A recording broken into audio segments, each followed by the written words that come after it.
नमस्कार, your money में आपका स्वागत है। मैं हूं कविता थपलियाल। योर मनी में हमारी कोशिश होती है वो हर जानकारी आप तक पहुंचाने की जो आपके निवेश और फाइनेंशियल सिक्योरिटी से जुड़ी हो। आज भी वैसी ही एक कोशिश के साथ हम आपके सामने हाजिर हैं और आज हमारा फोकस है इंश्योरेंस पर और सवालों के जवाब देंगे अपना पैसा.com के CEO हर्ष रुंगटा। आपका स्वागत है हर्ष। तो आइए देख लेते हैं आज योर मनी में क्या है खास। पॉलिसी से निकलने से पहले क्या जरूरी बातें हैं जानेंगे अपने एक्सपर्ट से। साथ ही बताएंगे एनआरआईज के लिए भारत में क्या है टर्म प्लान के ऑप्शन। और हेल्थ इंश्योरेंस से निवेश को अलग रखने में ही क्यों है भलाई, ये सब जानेंगे आज योर मनी में।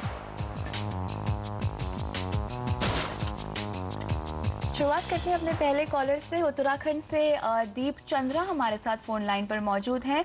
दीप, गुड इवनिंग। आपका सवाल क्या है, पूछिए। नमस्कार मैम, मेरा एक प्लान मैंने लिया था, इंश्योरेंस प्लान बजाज एलियांज का, इन्वेस्ट प्लस प्रीमियर। ये 3 साल पहले लिया गया प्लान था। तो उस समय मुझे एजेंट द्वारा ये बताया गया कि ये ट्रेडिशनल और यूलिप का एक कॉम्बिनेशन है। आप चाहें इसे 3 साल प्रीमियम दें या आप इसको डिसकंटिन्यू करना चाहें कर सकते हैं, या फिर 25 ईयर्स तक कंप्लीट देना चाहें तो दे सकते हैं। आपको कोई नुकसान नहीं होगा दोनों ही केसेस में जी। पर अब मुझे पता चल रहा है, आपके प्रोग्राम देखने के बाद मुझे जानकारी हुई है कि ऐसा नहीं हो सकता। तो जब मैं शर्तें पढ़ी, अपनी पॉलिसी की डॉक्यूमेंट को पढ़ा, तो मुझे लग रहा है कि प्योरली ट्रेडिशनल प्लान है। तो मैं नहीं चाहता इसे 25 ईयर्स तक कंटिन्यू करूं। तो कब मेरे लिए पॉलिसी से एग्जिट करना सही रहेगा? अभी 3 वर्ष पूरे हो चुके हैं, अभी सही रहेगा या चौथे 5वें वर्ष बाद, या आप मुझे सजेस्ट करें? बिल्कुल दीप, आप बताएंगे आपने किस उद्देश्य से ये पॉलिसी ली थी? इन्वेस्टमेंट था कि आपने प्योरली इंश्योरेंस के लिए ली थी? मैम, ये उस समय मुझे इन्वेस्टमेंट और इंश्योरेंस की अलग अलग के बारे में जानकारी नहीं थी, तो मैंने इन्वेस्टमेंट के उद्देश्य से लिया हुआ था। बिल्कुल हर्ष, जैसे कि अक्सर लोग गलती कर देते हैं, इन्वेस्टमेंट और इंश्योरेंस को मिक्स कर देते हैं। इन्वेस्टमेंट अलग होती है, इंश्योरेंस अलग होती है। क्या कहेंगे आप? दीप ने भी यही गलती की है। हाँ बिल्कुल, तो मेरे ख्याल से क्लियरली मिससेल हुआ है दीप। और आप खैर आप खुद ही जान गए हैं, आपने जब डॉक्यूमेंट देखा तो आप जान ही गए हैं कि जो प्लान आपके पास है वो ट्रेडिशनल प्लान है। अगर आप उसको 25 साल रखेंगे तो शुरू से रफली 5 से 6% का रिटर्न आपको छूटेगा। अब आप उसको सरेंडर कर सकते हैं 3 साल के बाद, लेकिन बहुत हेवी सरेंडर चार्ज लगेगा आपको। जितना प्रीमियम भरा है उसका बहुत ही कम हिस्सा आपको वापस मिलेगा। इसकी पूरी सरेंडर वैल्यू की डिटेल्स हमें नहीं मिल पाई, लेकिन मेरे ख्याल से इसे कंटिन्यू रखने में कोई बहुत ज़्यादा इसमें समझदारी नहीं है। एक चीज़ का ध्यान रखिएगा, इसको तो मेरे ख्याल से आप सरेंडर कर दीजिए। जो भी मिले, जो नुकसान लग गया वो लग गया, वो एक सीख है आगे के लिए कि कभी भी अपना इंश्योरेंस और इन्वेस्टमेंट आप मिक्स नहीं करें। अब कम से कम अपनी इंश्योरेंस रिक्वायरमेंट को आके, चाहे तो किसी फिनेंशियल एक्सपर्ट की हेल्प लें, अपनी इंश्योरेंस रिक्वायरमेंट्स को आके पहले इंश्योरेंस लें और बाद में आप अपना इन्वेस्टमेंट का पैटर्न चुनिए। फिर वो शायद चाहे बैंक फिक्स डिपॉजिट्स हो, चाहे पीपीएफ हो, चाहे इक्विटी के म्यूचुअल फंड्स हो, चाहे डेट के म्यूचुअल फंड्स हो, चाहे बैलेंस्ड हो, लेकिन इनको अलग रखिए। अपना इन्वेस्टमेंट और इंश्योरेंस को अलग रखिए। तो दीप, आपके लिए सलाह यही निकल कर आ रही है कि आप इस पॉलिसी में से निकल जाएं। जितना नुकसान होगा वो तो आपको उठाना ही पड़ेगा, लेकिन आगे से अपनी इन्वेस्टमेंट के लिए आप कोई भी इंश्योरेंस प्लान ना खरीदें, इन्वेस्टमेंट अलग रखें। बढ़ते हैं अगले सवाल की ओर। हमें ईमेल आया है कि एन रसूल का। हर्ष, ये एक एनआरआई है, इनकी उम्र है 45 साल और इन्हें एक टर्म प्लान खरीदना है। कहाँ से ले सकते हैं ये प्लान, जानना चाहते हैं। तो आई थिंक रसूल साहब ने ये नहीं लिखा है कि उनको कितने का टर्म प्लान चाहिए। तो ऑनलाइन टर्म प्लान सबसे सस्ते मिलते हैं, लेकिन except HDFC click to protect और कोई कंपनी ऑनलाइन पर एनआरआईज को प्लान नहीं देती। और एचडीएफसी क्लिक टू प्रोटेक्ट में भी अगर वो मेडिकल पॉलिसी है, यानी एक उम्र है उनकी, अपने उन्होंने कहा है 45 साल के हैं, तो मेरे ख्याल से उनके मेडिकल लगेगा ही।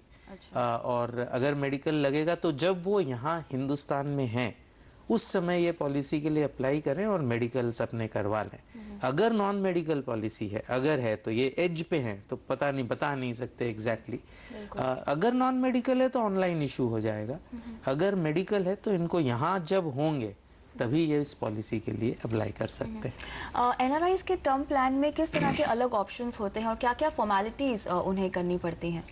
नहीं, मेरे ख्याल से अलग कोई फॉर्मेलिटी नहीं है। उस जब आप फॉर्म भर रहे हैं ऑनलाइन, जहाँ तक HDFC क्लिक टू प्रोटेक्ट का सवाल है, जितना समझ में आता है कि आप एज एन NRI अपने सारे डिटेल्स भरिए और पेमेंट आप ऑनलाइन कर सकते हैं। और बाद में चूंकि इनकी उम्र ज़्यादा है, या हो सकता है कि हर NRI के लिए शायद मेडिकल कंपलसरी हो, तो वो मेडिकल्स जो हैं वो सिर्फ हिंदुस्तान में होते हैं, वो ओवरसीज नहीं होते। इसलिए इनको यहाँ रहना होगा जिस वक्त ये पॉलिसी के लिए अप्लाई करते हैं। लेकिन अच्छी पॉलिसी है, इनको ये टर्म प्लान के लिए फॉर NRIs एकदम आई थिंक ओनली ऑप्शन है और बेस्ट ऑप्शन है। तो कुछ हाई प्रीमियम होता है एनआरआईज के टर्म प्लान का? नहीं, मेरे ख्याल से प्रीमियम सेम है। सिर्फ उन्हें अपनी मेडिकल के लिए यहाँ पर आना पड़ेगा। यहाँ जब वो वहाँ पर आते हैं, अगर आते होंगे सालाना हिंदुस्तान कभी भी, आप कभी भी आते हैं उस समय अप्लाई करेंगे, उस समय अगर मेडिकल करा लेंगे तो पॉलिसी मिल जाए। चलिए, इसी के साथ वक्त है अभी एक ब्रेक का। ब्रेक के बाद बताएंगे हेल्थ पॉलिसी को निवेश से अलग रखना क्यों है ज़रूरी। आप बने रहिए हमारे साथ।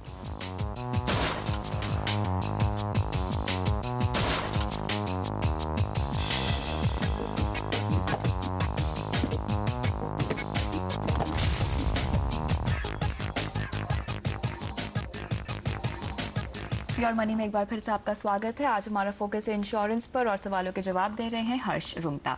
बढ़ते हैं अगले कॉलर की ओर। पुणे से डॉक्टर अभिनंदन सोनी हमारे साथ फोन लाइन पर मौजूद हैं। डॉक्टर सोनी, पूछिए आपका सवाल क्या है? मुझे पूछना था madam. Good evening madam. Good evening. मुझे पूछना था, मैंने एक ICICI का हेल्थ सेवर, जो ICICI के एजेंट आए थे उनसे उसके बारे में पूछा था।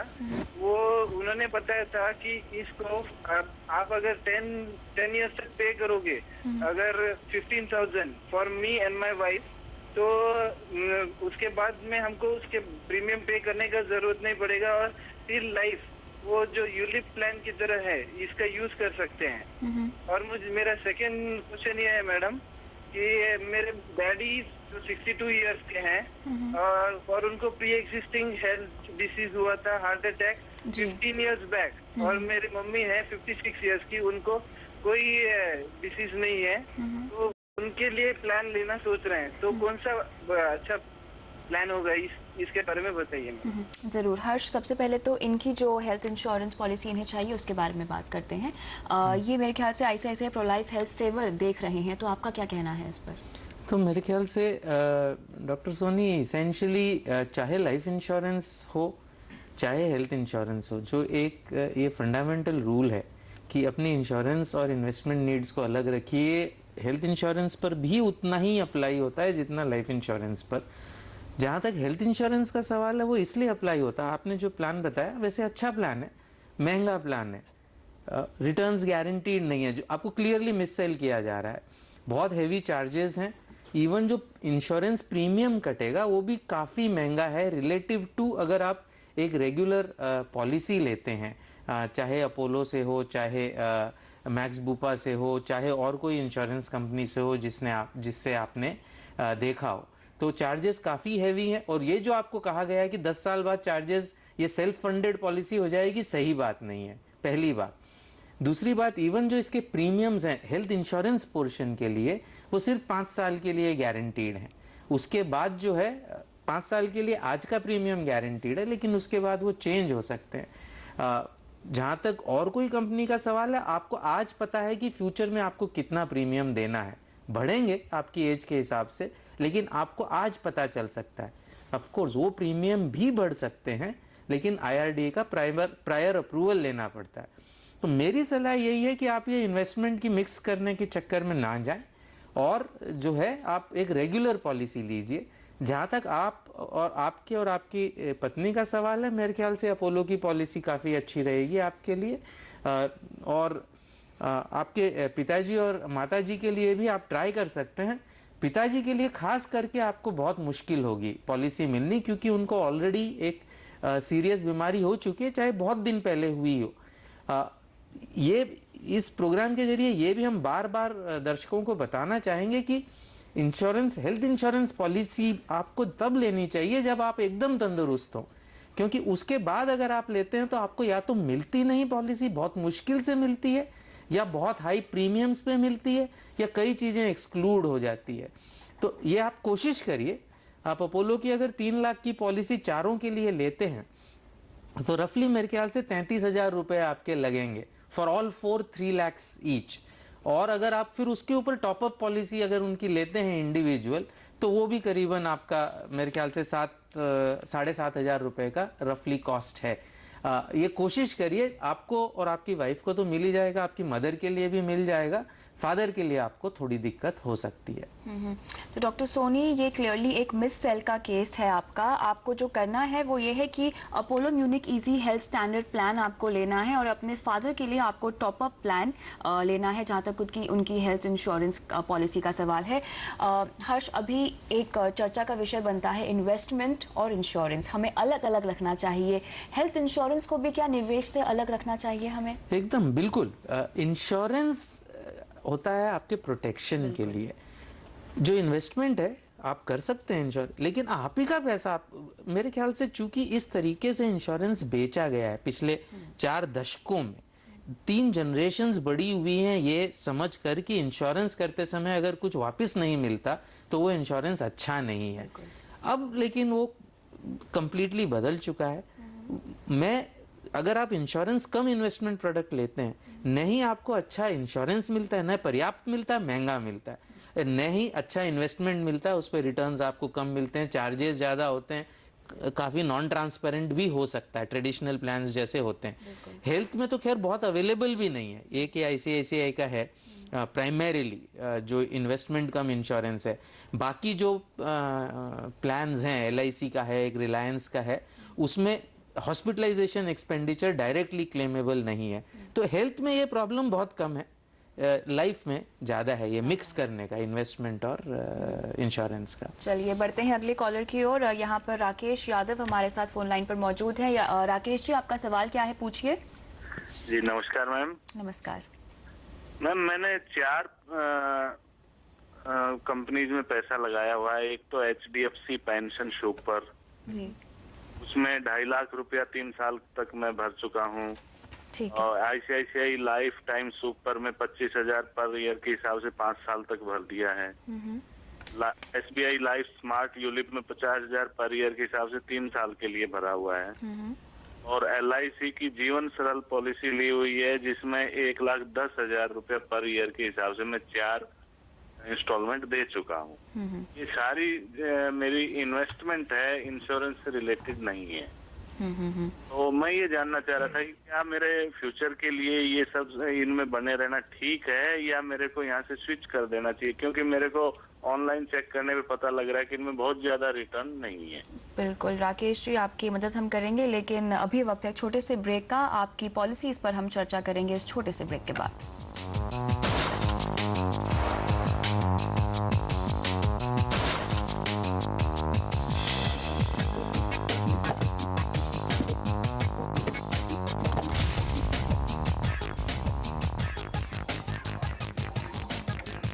एक बार फिर आपका स्वागत है योर मनी में। आज हमारा फोकस है इंश्योरेंस पर और सवालों के जवाब दे रहे हैं हर्ष रुंगटा।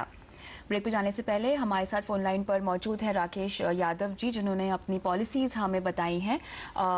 हर्ष, आप क्या कहेंगे? जैसे कि इन्होंने खुद कहा ब्रेक पे जाने से पहले कि इन्होंने इन्वेस्टमेंट समझ के ये पॉलिसीज़ खरीदी हैं, आपको क्या लगता है, क्या कहना चाहिए इन्हें? तो राकेश जी, पॉलिसीज़ के बारे में जवाब देने से पहले सिर्फ 2 चीज़ मैं पूछना चाहता हूँ कि जब आपने इन्वेस्टमेंट किया था तब आपने दूसरे इन्वेस्टमेंट ऑप्शंस नहीं देखे इंश्योरेंस पॉलिसी के अलावा, पहली बात। और दूसरी बात, आपकी इंश्योरेंस रिक्वायरमेंट नहीं है ऐसा मुझे प्रतीत होता है, आपने जो कहा ऐसा आप क्यों कह रहे हैं? क्या आप करते क्या हैं और आपको क्यों लगता है कि आपकी इंश्योरेंस रिक्वायरमेंट्स नहीं है? लगता है हमारे साथ फोन लाइन पर राकेश है नहीं, लेकिन अभी फिलहाल ये क्या करें? तो मेरे ख्याल से अगर इन्होंने 4 पॉलिसीज़ का जिक्र किया है, पहला था HDFC पेंशन, ये पेंशन प्लान है। इसमें इनका ऑनगोइंग चार्जेस, एलोकेशन चार्जेस है, वो भी काफ़ी हाई है। पॉलिसी एडमिन चार्ज है वो तो खैर इनका जो वैल्यू है चूंकि हाई है तो वो 50 रुपए से बहुत ज़्यादा फर्क नहीं पड़ता है क्योंकि प्रीमियम बहुत हाई है इनका। और सरेंडर चार्ज भी काफ़ी हाई है। तो 5 साल तक इसको खींचना चाहिए क्योंकि सरेंडर चार्ज 30% है बिल्कुल चौथे साल में और 15% है 5वें साल में। 5 साल का प्रीमियम देने के बाद सरेंडर चार्ज नहीं रहेगा। HDFC पेंशन में to the extent Rakesh ji अगर आपने डिडक्शन क्लेम किया है तो टू दैट मच एक्सटेंट वो टैक्सेबल होगा। और मेरे ख्याल से फिर से जुड़ गए हैं राकेश जी, तो 2 चीज़ मैं पूछना चाह रहा था आपसे।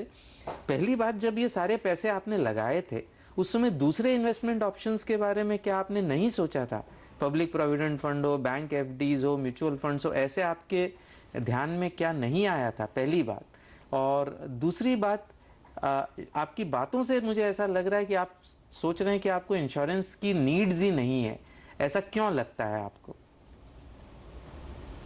मैंने अपने लाइफ इंश्योरेंस के लिए दूसरी LIC पॉलिसी ली हुई है सर, और दूसरा इन्वेस्टमेंट के लिए मैंने म्यूचुअल फंड में डालना उचित समझा, जिससे कि मार्केट से रिलेटेड कोई पैसा लगाऊंगा तो उसके अंदर अच्छा रिटर्न मेरे को मिलेगा। लेकिन ये जो HDFC पेंशन सुपर जो दे रहा है ये 3.5% भी मेरे को रिटर्न नहीं दे पा रहा है पिछले 3 साल से। तो मैं ये जानना चाह रहा था कि ये इन्वेस्टमेंट मेरे गलत तो नहीं हो गया तो मैं इसको स्विच कर जाऊं या इसमें बने रहूं जिससे मेरे को अच्छा रिटर्न मिले, क्योंकि इंश्योरेंस की जरूरत मेरे को नहीं है इन पॉलिसीज में। तो खैर अगर आपने ऑलरेडी दूसरी जगह से कवर कर रखा है और होपफुली वो अच्छी पॉलिसीज होंगी जिसमें आप, बिकॉज प्रीमियम्स बहुत कम हो चुके हैं इंश्योरेंस पॉलिसीज में, तो प्रिज्यूमेबली आपने अच्छी पॉलिसीज वो ले रखी होंगी। जहाँ तक HDFC पेंशन का सवाल है, मैंने अभी कहा रिटर्न आपका इतना लो नहीं है जितना आप सोच रहे हैं। अगर 1 साल का रिटर्न देखें तो 15% रिटर्न है। कम इसलिए लग रहा है कि चार्जेस बहुत हाई थे, इसलिए पैसा जो आप 100 रुपये लगा रहे थे उसमें से इन्वेस्ट बहुत कम हो रहा था, इस वजह से रिटर्न कम है। जो दूसरी पॉलिसीज आपने बताई ICICI Pru life time super, again उसका जो इन्वेस्टमेंट परफॉर्मेंस है इतना अच्छा नहीं है, उसमें भी अलोकेशन चार्ज है, सरेंडर चार्जेस हैं, उसे भी 5 साल तक आप रखिए। SBI फ्लेक्सी स्मार्ट बहुत ही इंटरेस्टिंग प्रोडक्ट है, उसको भी आप 3 साल तक रखने के बाद सरेंडर चार्ज नहीं है, उसके बाद आप उसको सरेंडर कर सकते हैं। सभी सवालों का जवाब देने के लिए हर्ष आपका बहुत बहुत शुक्रिया। तो जो आज मोटी बात इस चर्चा से निकल कर आई है वो ये है कि अपनी इंश्योरेंस पॉलिसी को इन्वेस्टमेंट की तरह ना देखें, उसके लिए आप अलग जगह निवेश करें। इंश्योरेंस पॉलिसी को सिर्फ कवर की तरह, प्रोटेक्शन की तरह ही खरीदें। इसी के साथ योर मनी में फिलहाल इतना ही, लेकिन आप बने रहिए CNBC आवाज़ के साथ। नमस्कार।